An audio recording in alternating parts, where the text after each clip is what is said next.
My golden sister cut my 9-year-old daughter's hair while she begged her to stop. My parents said, "Stop crying, you little witch. It's just hair." So I went nuclear and made them pay for it. Sup Reddit. I, 36 male. And this happened back in July 2023. I still think about it every time I look at my daughter. My friend Miguel died on a Tuesday. Wrapped his Accord around a telephone pole on the I-10 at 2 a.m. They said he fell asleep at the wheel. Left behind a wife, 2 kids under 5, and me without my best friend since college. The funeral was set for Saturday in Tucson, 2 hours south. Hazel is a family lawyer. She knows things. That Thursday night, while I was packing my suit, she leaned against the bathroom doorframe with her arms crossed. "Are you absolutely sure about leaving Lily with your parents?" I glanced at her in the mirror while adjusting my tie. It's one day. They're her grandparents. Is Brooke going to be there? There it was. My sister. Age 32, still living in our parents' basement, collecting unemployment after getting fired from her 3rd retail job in 2 years. The family golden child who could do no wrong in Dad's eyes. Probably, I said. But I'll tell Mom to keep them separate. Hazel didn't move from the doorway. I don't trust her around Lily. Something about the way she acts around our daughter makes me nervous. That was nothing. Last month at the barbecue, I had to physically step between them. Your sister looked at me like she wanted to shove me into the grill. I zipped my garment bag. "You're being paranoid." She was quiet for a long moment. When I turned around, she had that look. The one she gets in court when she knows she's right, but the judge is about to rule against her anyway. "Fine," she said. "But I'm telling you now. If Brooke does something to Lily, I'm not going to handle it diplomatically." I should have listened. Hazel has instincts about people that I don't. It's why she's good at her job. But I was dealing with losing Miguel, and I just wanted one thing to be simple. Saturday morning, we dropped Lily off at my parents' house around 9 a.m. It's a ranch-style place in a subdivision that was new in the 80s and is now showing its age. Dad built half of it himself back when he ran his construction company. He's proud of that fact and mentions it approximately every time anyone visits. Mom answered the door in her usual style. Floral house dress, hair in curlers, even though she wasn't going anywhere. "Oh, you two look so nice. I'm so sorry about Miguel, honey." Brooke was on the couch, scrolling through her phone. She looked up when we walked in. Her eyes went straight to Lily, and something flickered across her face that I couldn't quite read. "Hey, Squirt," Brooke said. "Maybe today we can hang out and do something fun together, huh?" Lily moved closer to my leg. I told myself it was nothing. Just ant stuff. "Mom, just make sure someone's watching her at all times, okay? We'll be back by 6. "Of course, sweetie. Don't you worry about a thing." Before we left, Lily hugged me tight. Tighter than usual. "Dad, I have a weird feeling." I kissed the top of her head, breathed in that kid shampoo smell. "You'll be fine, baby. Grandma's going to make you lunch. You can watch cartoons. We'll be home before you know it." If I could go back to that moment, I'd pick her up, walk out the door, and never look back. The funeral was brutal. Open casket. Miguel looked wrong. Too waxy, too still. His kids didn't understand why Daddy was sleeping in the fancy box. His wife couldn't stand during the service. I gave the eulogy and barely made it through.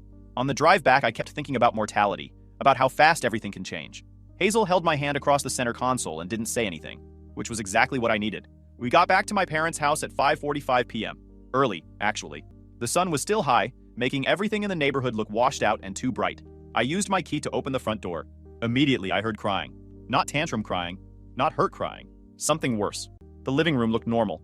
TV on, some cartoon about talking animals, pillow and blanket on the couch. But Lily was curled up in the corner of the sectional, face buried in a throw pillow, her whole body shaking. Then I saw her hair. It was gone. Not gone, but destroyed. Chopped unevenly at her shoulders, some parts shorter than others, chunks missing near her neck. It looked like someone had attacked it with dull scissors while blindfolded. Hazel came in behind me. I heard her sharp intake of breath, then a sound I'd never heard her make before. Something between a gasp and a growl. "Who did this?" Her voice was pure ice. Lily looked up. Her face was swollen, red, soaked with tears. Snot running down to her lip. Her eyes were unfocused. That 1,000-yard stare you see on people who've been through something traumatic. "Aunt Brooke," she whispered. The room tilted. Or maybe I tilted. Hard to tell. Hazel moved first, crossing to Lily in 3 strides and wrapping her in her arms. Our daughter collapsed into her, sobbing so hard no sound came out. Just these horrible hitching gasps. I stood there like an idiot, trying to process what I was seeing. This was my baby girl. This was the kid whose hair I'd watched grow every single day since she was 4 years old. Who brushed it 100 strokes every night. Who wanted to be Rapunzel for 3 Halloweens in a row. "Where is she?" I asked. My voice didn't sound like mine. Lily pointed toward the hallway where the bedrooms were.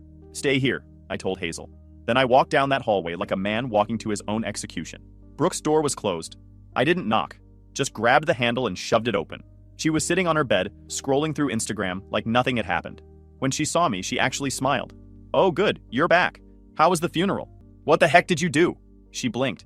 "What do you mean?" "Lily's hair, Brooke. What the heck did you do to my daughter's hair?" She rolled her eyes. Oh my God. Relax. It was just a haircut. It looks way better now. You should thank me, honestly. It was getting so ratty and gross. I stepped into her room. She must have seen something in my face because she leaned back against her headboard. Lily said you held her down. She said she was crying and begging you to stop. She was being dramatic. Kids that age don't know what they want. I was helping her. Get out here, now. I turned and walked back to the living room. Behind me, I heard Brooke sigh loudly, like I was the one being unreasonable. In the living room, Hazel was sitting on the couch with Lily in her lap, rocking her like she was a toddler again. She'd stopped sobbing but was still making these small, broken sounds. Tell us what happened, baby, Hazel said softly. Tell us everything. Lily's voice was hoarse from crying. She spoke in fragments, having to stop and restart several times. It started around 2 p.m. Mom had gone to the store to get stuff for dinner. Said she'd only be gone 30 minutes. Left Brooke in charge. Aunt Brooke sat next to me and said she learned a new hairstyle. She said it would make me so pretty. I told her I didn't want to cut my hair. I told her no. What did she say? She said she wasn't going to cut it. Just style it. Just make it pretty. So I said, okay. My hands were clenched so tight my nails were cutting into my palms. She took me to the bathroom, made me sit in a chair facing away from the mirror. I asked why I couldn't see, and she said it was a surprise. Then I heard scissors. Lily started crying again. Hazel held her tighter. I tried to turn around, but she pushed my head forward. She said, sit still, I'm just trimming a little bit. But she kept cutting. I could feel it. I could feel my hair falling on my shoulders and down my back. I started crying and I tried to stand up, but she grabbed my shoulders and held me down. Jesus. She kept cutting. I was begging her to stop. I was saying, please, please stop, I don't want this. But she wouldn't stop. She just kept cutting and telling me to sit still. How long did this go on? I don't know. It felt like forever. When she finally let me go, I ran to the hallway mirror and saw what she did. Then Grandma came home. What did Grandma say? She asked Aunt Brooke what she did. Aunt Brooke said, I just cut her hair, it was too long and messy. Then Grandma told me to sit in the living room and she went somewhere else. I don't know where. I just sat here and cried. I looked at my daughter's ruined hair and felt something dark and cold settle in my chest. That protective rage that dads aren't supposed to talk about but all of us feel. That caveman part of your brain that says someone hurt my child and they need to pay. Brooke walked into the living room, Mom trailing behind her. Dad wasn't home yet. Okay, I'm here, Brooke said. Can we stop being so dramatic now? Hazel stood up slowly, carefully moving Lily off her lap. She pulled out her phone and opened the voice recorder app. Record this, she said to me. I understood immediately. Took out my own phone, hit record. Brooke, Hazel said calmly. Did Lily tell you she didn't want her haircut? Oh my God, are we really doing this? Answer the question. Did she say no? Brooke rolled her eyes. Yes, but did she cry and ask you to stop while you were cutting it? She was being dramatic. Kids don't know what they want. Her hair was a mess and I was doing her a favor. So yes, she cried and asked you to stop, and you continued anyway? I was helping her. You're acting like I committed some crime. Hazel stopped the recording. I stopped mine. We had what we needed. You held my daughter down, Hazel said quietly, while she cried and begged you to stop. You cut her hair against her will. Oh my God, you're acting like I killed someone. It's just hair. It grows back. Honestly, she looks better now. You should be thanking me. Thanking you. Yeah, that hair was way too long. It was probably full of knots and split ends. I did you a favor. Thanking you. Mom stepped forward, hands twisting together. Now girls, let's all just calm down. This is getting out of hand. Please, talk to your wife. This is a family matter. We don't need to make it into World War III.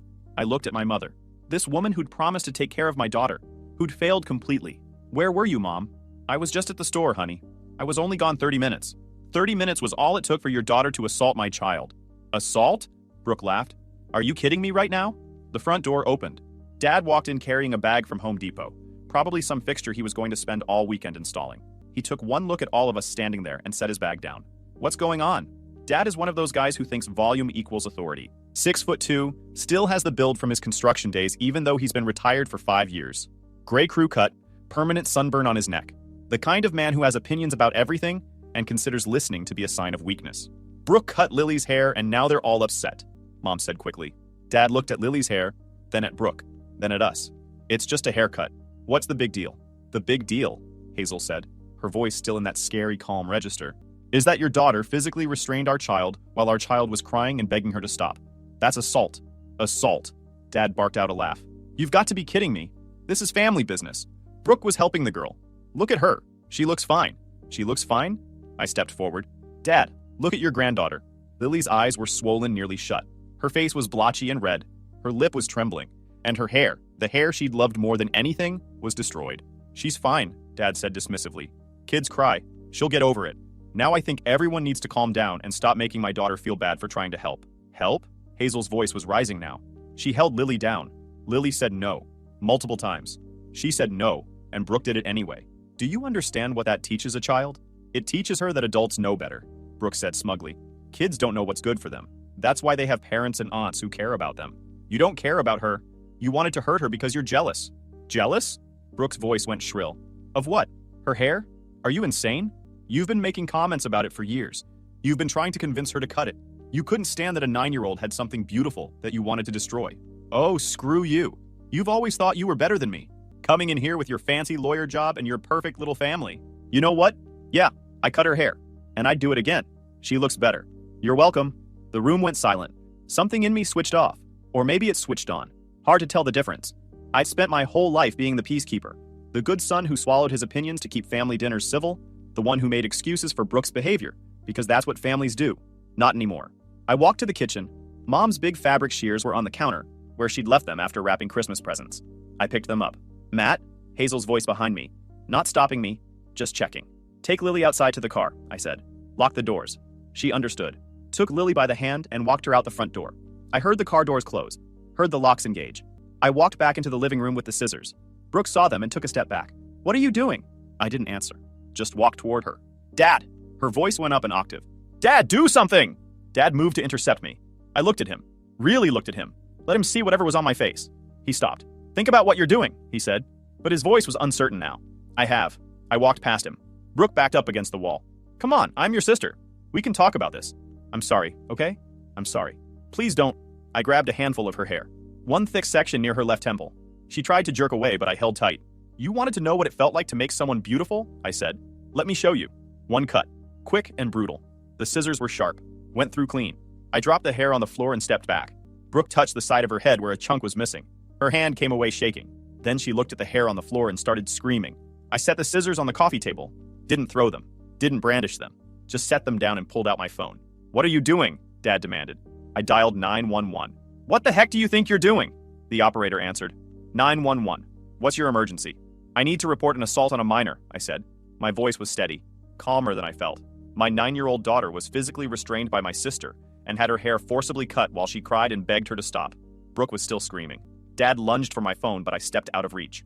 I also need to report that I retaliated, I continued. I cut my sister's hair. One time. I'm not hiding it. I want to be transparent. Sir, what's your location? I gave the address. The operator said units were on the way. Estimated 10 minutes. You jerk! Brooke shrieked. You're going to ruin my life over a haircut? Yeah, I said. Funny how that works, huh? Mom was crying now. Dad was pacing, running his hands through his hair. He stopped in front of me. You're really doing this? You're really calling the cops on your own sister? She did it to herself when she assaulted Lily. It wasn't assault. Tell it to the cops. Please. Mom's voice was broken. Please don't do this. She's family. You can't. She touched my daughter after my daughter said no. She held her down while Lily screamed. That stops being family business right there. You cut her hair too. You're just as bad. I know. That's why I'm reporting myself too. But there's a difference. Lily is 9. Brooke is 32. And I did it once to prove a point. Brooke did it for several minutes while Lily begged her to stop. Dad tried a different approach. His voice went quiet, almost pleading. Son, think about what you're doing to this family. To your mother. We can work this out. We don't need the police involved. We needed the police the second Brooke decided to assault a child. Everything after that is just consequences. She's going to get arrested. She's got that shoplifting thing on her record already. She'll lose her unemployment. Good. Come on. No. You know what, Dad? I'm done. I'm done making excuses for her. I'm done pretending this family is something it's not. Brooke is 32 years old, and she just assaulted a 9-year-old because she was jealous of a little girl's hair. That's not normal. That's not okay. And you defending it tells me everything I need to know about your priorities. 2 patrol cars pulled up exactly 9 minutes later. 4 officers. 2 male, 2 female. Dad tried one last time. When the officers knocked, he stepped in front of the door. Don't answer it. We can still fix this. I walked around him and opened the door. The lead officer was mid-40s. Looked like he'd seen some things. His partner was a younger woman. The other 2 officers were a male and female pair. They separated us immediately. Different rooms, different officers. I told the lead officer everything. Showed him the recording of Brooke admitting Lily said no and that she kept going. Showed him pictures of Lily's hair from this morning. Told him about the months of comments. The incident at the barbecue. And then you cut your sister's hair. Yes. Once. I grabbed a handful and cut it with scissors from the kitchen. Then I put the scissors down and called you. Did you restrain her? I grabbed her hair to cut it. I didn't hold her down or pin her. The whole thing took maybe 5 seconds. Then I stepped back and made the call. He wrote it all down. You understand that's assault? Yes. Class 3 misdemeanor in Arizona. Knowingly touching someone with intent to insult or provoke. I understand. Why'd you do it? I looked at him. Because someone needed to show her what it felt like. And because I wanted her to understand there are consequences for hurting my daughter. He nodded slowly. Didn't say if he approved or disapproved. Just made more notes. The female officer brought Hazel in. She gave her statement clearly. Described finding Lily. Played the recording. Explained what Lily had told us. Then the officer went outside to talk to Lily in the car. That took about 20 minutes. When she came back, her jaw was tight. They brought Brooke in next. She went full victim mode. Crying. Saying she'd just been trying to help. Saying I attacked her viciously. Saying her hair was destroyed and she wanted me arrested.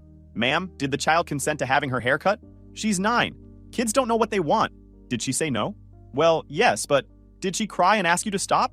Brooke hesitated. She was being dramatic. Ma'am, I need a yes or no.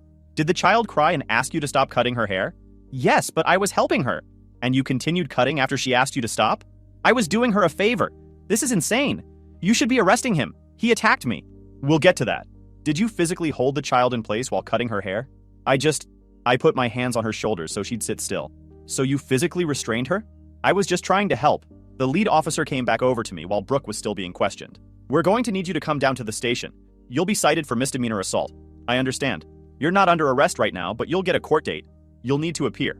Okay. He looked at me for a long moment. For what it's worth, I got a daughter too. I get it. Am I going to jail? Not today, but you'll probably be looking at a fine, maybe some community service, anger management. The DA will decide. Dad was talking to another officer in the kitchen. I could hear his voice rising, saying something about his rights and his house and family business. The officer came out looking annoyed. Sir, did you attempt to prevent your son from making a 911 call earlier? I was trying to keep my family together. Sir, did you physically try to stop him from calling? This is my house. I have a right to...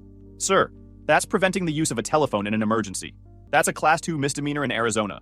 Dad's face went white. You can't be serious. Turn around and place your hands behind your back.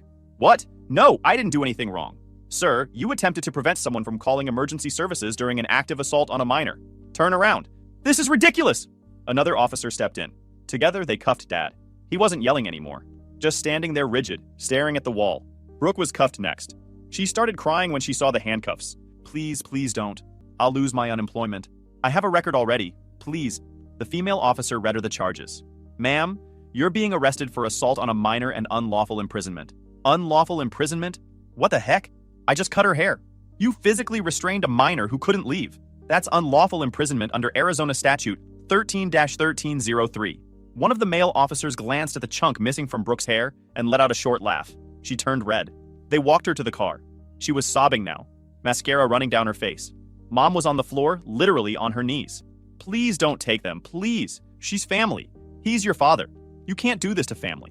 They did it to themselves. Child Protective Services showed up 20 minutes later.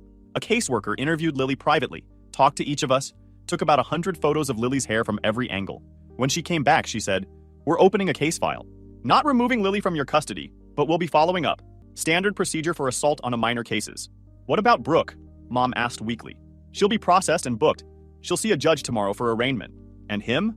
He cut her hair too. The caseworker looked at her notes. He reported his own actions and didn't attempt to flee or destroy evidence. He'll likely face misdemeanor charges, but that's up to the DA. A detective showed up around 8 p.m. unmarked car. He talked to everyone again, took more statements, photographed the bathroom where it happened, collected the hair from the floor. He pulled me aside before he left. DA is going to review your case. Could go either way. Get a lawyer. Don't talk to anyone about this without your lawyer present. Understood. Off the record? You took a calculated risk. One cut instead of dragging it out. Reported yourself immediately. Put the scissors down. That all works in your favor. But you still committed assault? And the DA might decide to make an example. I understand. He nodded and left. We were finally allowed to leave around 9 p.m. Lily had fallen asleep in the car, exhausted from crying. We carried her inside our house, put her to bed, still dressed. Hazel and I sat on the couch in the dark. Are you okay? She asked. No. Me neither. I'm probably going to get charged. I know. Was it worth it? She thought about that. Ask me in a year. 30 minutes later, we heard a car pull up outside.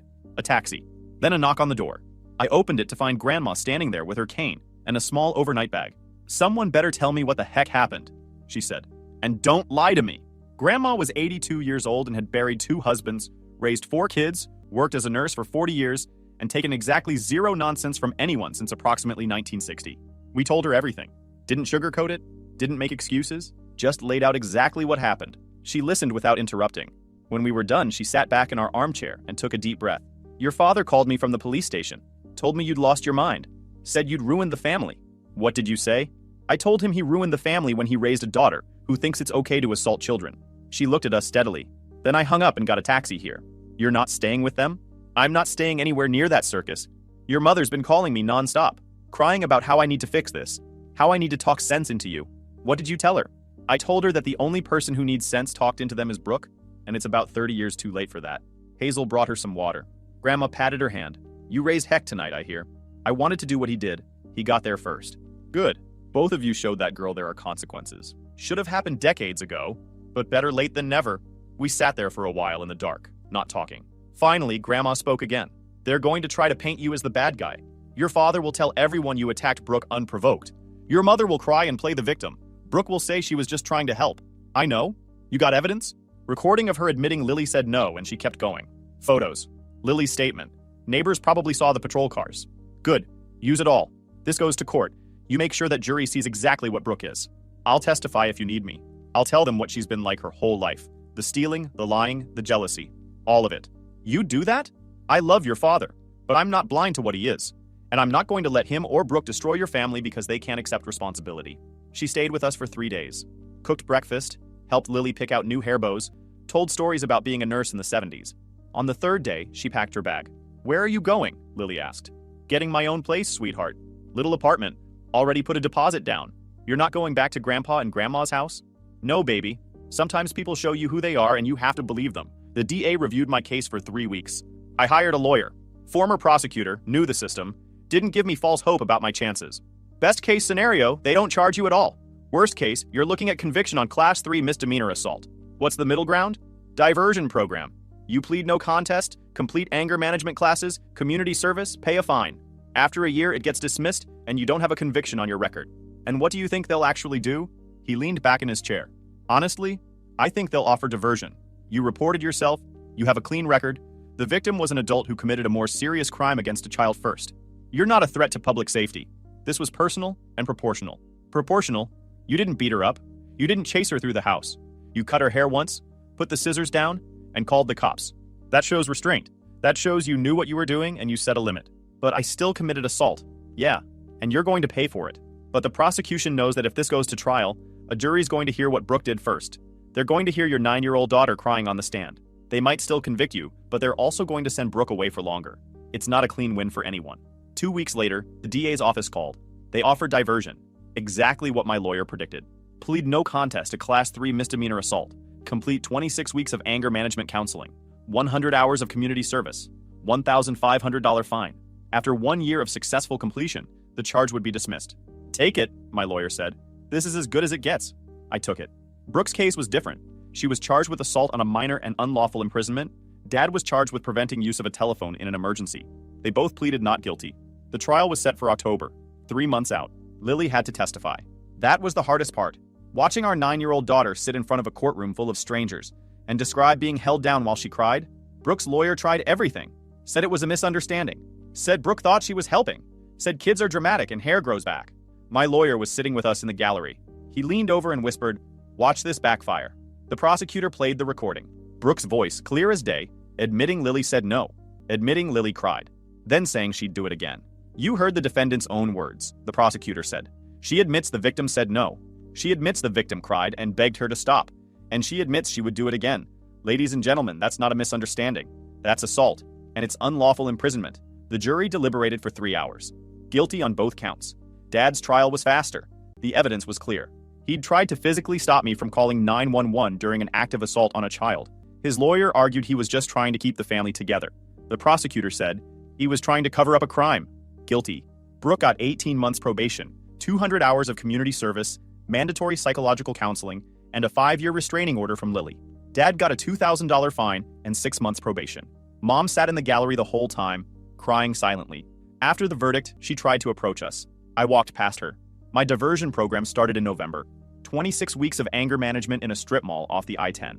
12 of us in folding chairs, learning about triggers and de-escalation. I gave them the minimum, nodded at the right times, did the worksheets. The counselor said I was making progress. I didn't tell him I'd do it again tomorrow. Community service was Saturday mornings at a food bank, loading boxes, helping old people carry groceries to their cars. One woman asked why I was there. Court ordered, I said. She nodded and didn't ask anything else. That became my favorite part. People who didn't need the whole story. Lily started therapy in December. After the third session, her therapist pulled us aside. She's not afraid of Aunt Brooke anymore. She told me, "My dad made sure she can't hurt me again." Is that healthy? I asked. Healthier than learning adults can hurt her without consequences. You drew a boundary. Now we're teaching her that boundaries don't always require violence. Fair enough. Mom kept sending cards.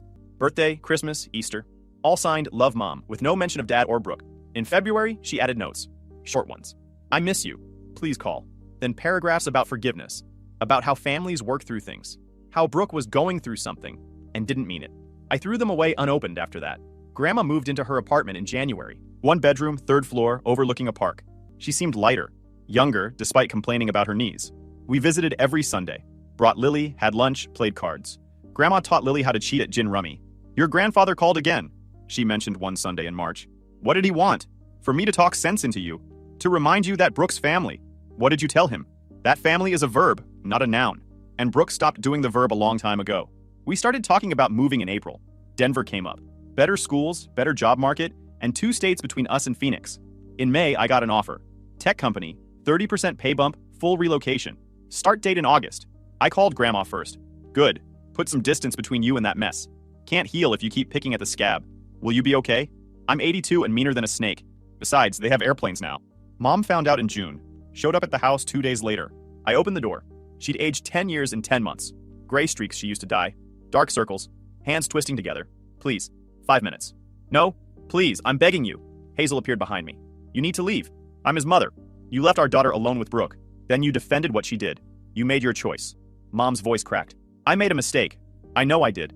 But she's my daughter too. You're asking me to choose? We're not asking anything, I said. We already know who you chose. Please, I can't lose you and Lily. Your father and I are in counseling. We're trying to fix this. Counseling, Hazel repeated. Did they tell you to show up unannounced? I didn't know what else to do. You won't answer. You throw away my letters. Maybe take the hint, I said. She flinched. I'm your mother. I held you when you were born. I stayed up with you when you were sick. That has to count for something. It did. Past tense. Then you chose Brooke over Lily. I didn't choose. You did. Every choice you made that day told us where we stand. Tears running down her face now. Tell me what you want. I'll cut Brooke off. I'll testify against her. Whatever you want, just don't take Lily from me. That got my attention. Not because I believed her, because she'd finally said the quiet part out loud. You'll cut Brooke off? Yes. Tell her she's not welcome until she apologizes to Lily and proves she's changed? Yes, I promise. What about Dad? She hesitated. Just a second, but enough. I can talk to him, make him understand. That's not what I asked. Will you stand up to Dad? Longer hesitation. It's complicated. He's my husband. He's set in his ways. But I can work on him. There it is. Hazel put her hand on my shoulder. I looked at Mom one more time. You want to know what I want? Nothing. I don't want your promises because they're worthless. I don't want your apologies because you're only sorry there are consequences. And I don't want you around my daughter until you choose her over the people who hurt her. Please, we're moving to Denver in August. Don't call, don't write, don't show up. If you want a relationship with us someday, prove you've changed, really changed. Not just sorry you got caught changed. How do I prove that? Figure it out yourself. I closed the door. Through the window, I watched her stand there for a full minute, shoulders shaking. Then she walked to her car, sat in the driver's seat for 5 minutes, and drove away. Hazel wrapped her arms around me. You okay? Yeah. She'll try again. We'll be in Denver by then. I completed my diversion program in May. Charge dismissed. My lawyer told me to stay out of trouble. We moved August 15th. Said goodbye to 3 people. Grandma, my lawyer, and Miguel's widow. Lily started school first week of September. Made friends in 2 days. Joined choir. Got the lead in the fall musical by October. Her hair was growing back. Still uneven, but getting longer. She didn't brush it 100 strokes anymore. Just washed it and let it dry.